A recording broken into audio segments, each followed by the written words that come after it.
Org, jy is Mpumalanga se jong boer van die jaar vir 2022. Wat dink jy het jy reg en anders gedoen as die kompetisie?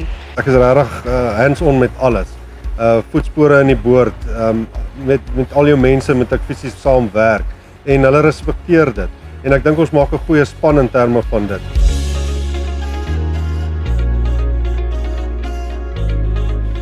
Wat is jou grootste droom vir jou besigheid, maar dan ook op 'n persoonlike vlak? Net op 'n persoonlike vlak is my grootste droom dat die Vrystaat die Curriebeeker hierdie jaar wen. Ek is seker dis jou rugby droom, Dis my rugby droom, ja.